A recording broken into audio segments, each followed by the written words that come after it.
I've received a lot of questions from people asking, how do I get my beat structured well? How do I get my beat arranged in a professional way? In this tutorial, I'm going to be giving you several tips on how to do that. It's not a hard process, it's very easy. Stay tuned and watch to the end. Don't forget to like, don't forget to share, and also don't forget to subscribe to this channel. Thank you. So let's get straight into it. Tip number one, your arrangement depends wholly on you. Why do I say that? Because people have different emotions, people have different feelings when making music, so they tend to put the arrangement in the way they like. But this is music. So the first way is your intro of 8 bars, then you have your verse of 8 bars, then you have your chorus of 8 bars, then you go back to your verse 2 of also 8 bars, then your chorus of 8 bars. But since it's the second part of the song, you can then loop your chorus to 16 bars, then outro. So the second way of structuring your beats basically is having your intro, then after your intro you have your chorus of 8 bars, then after your chorus you have your verse of 8 bars, then after your verse you have a pre-chorus of 8 bars also, then after your pre-chorus you have your chorus. So the pre-chorus is basically leading you to your chorus. So that's the second way of doing things. So basically me, I like to do my own. Your intro of 8 bars, then your verse of 8 bars, then your chorus of 8 bars, then I go back to my verse again. So before moving on to the next tip, I noticed in my YouTube analytics that it's only 9.2% of people that view my videos that are subscribed. So please kindly subscribe to our channel. And I also noticed that 90% of people that view my channel are not subscribed. So please turn up the notification bell, hit the subscribe button, and comment for more awesome tutorials. Thank you. So that's for tip number one. I'll be quickly arranging this particular beat I have here, so when I come back I can give you guys explanation on what particularly I did. And also don't forget to watch to the end of the video, because at the end of the video I'm going to give you a very important tip that will help you and make it easier for you when structuring your beats. So stay tuned. Okay, so basically this is the loop I have. I'll play it, so you guys just play like the first 8 bars, then I arrange it, and then move to your next tip.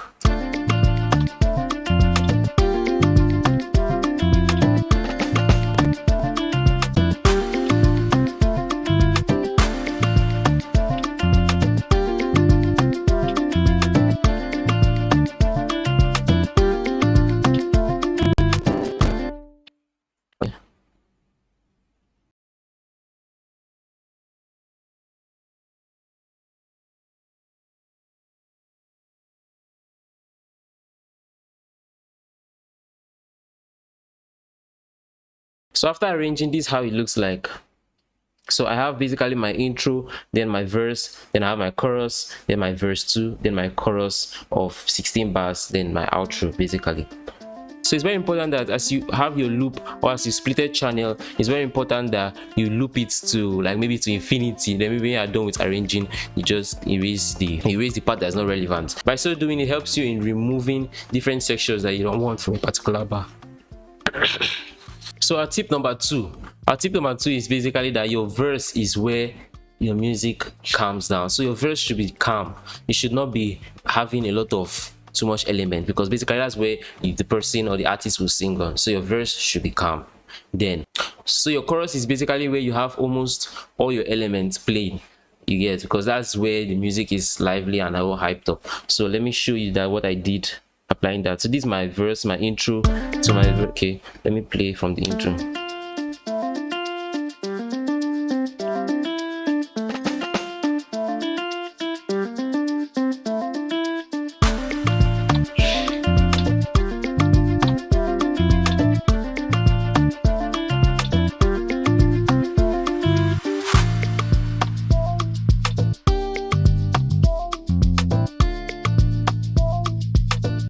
Okay, so you see that my intro comes also softly, is not too much, no much elements there. Then my verse, you see that everything calms down. This particular first guitar was playing, it did not come here. So, and the bars also, you can see from my intro that is this particular guitar that is playing, yeah.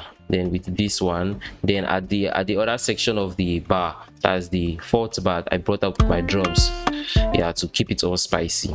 Then at my verse, you notice that, then my verse, you notice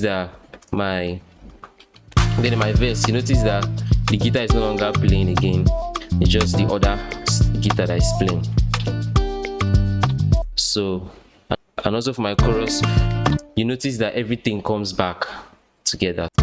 So here my chorus, basically everything comes in, my bars, my this synth comes in with the shaker, then with my bars, with my chorus. So basically that's what's happening there. Moving on to tip number 3. Tip number 3, suspense should be your best friend. It's very, very interesting when you put suspense in your beat. It makes people want to listen more. So at the intro of the song, you notice that it's just the shaker and the guitar that is playing. Then at the second fourth bar, the drums comes in. So that's creating suspense. And again, another tip on suspense is that your transitions, also breaks and transitions, they help so much, because it helps also creating suspense, what's coming next here. So I'll be releasing a tutorial on transitions, on how to make for a good transition, so how to make your beat keep going and always getting interesting. So check out. Don't forget to like, don't forget to share, and don't forget to subscribe.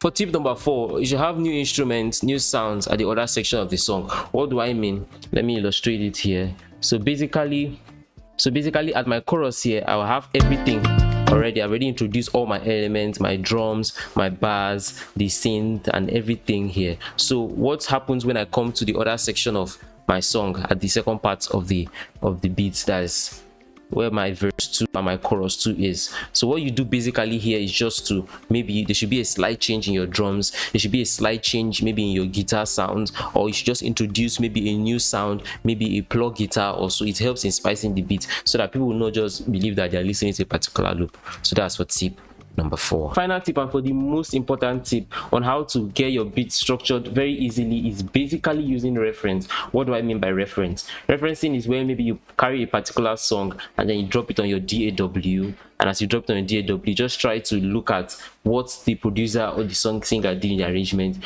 on how they structure and arrange their beats, whether the chorus comes before the verse or the verse comes before the chorus. Let me show you exactly what I'm talking about here. So you can see here that I drag and drop this song. The name of the song is Dada by Davido. So basically I just use it to reference and check on how they structure their beat, and also try to replicate it. So the first tip when using referencing is basically to drag your wave so that it fits with your BPM. For example, let me illustrate that.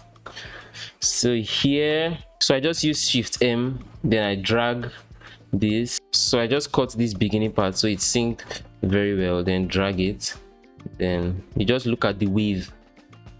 Start making a particular beat, just drag your reference track inside, then make it sync with your BPM. Then after doing that, just, there's no even need for the song, it's just for you to just use as a referencing. So the song does not, except you want to use it for referencing the mix. So you just use it, then you just add a tag, add a marker at the end of it. So whenever you're making beats, you just list it. This place, the particular drum came in, this other side there was no drums, there was no bars, then use it to make a particular beat. So that makes it very professional and very well structured. So thank you so much for watching this tutorial. I appreciate you staying till the end of this tutorial. Don't forget to like, don't forget to share, and don't forget to subscribe. And also more tutorials will be coming up in this channel, so turn up your notification bell. Thank you so much for watching, and I appreciate it.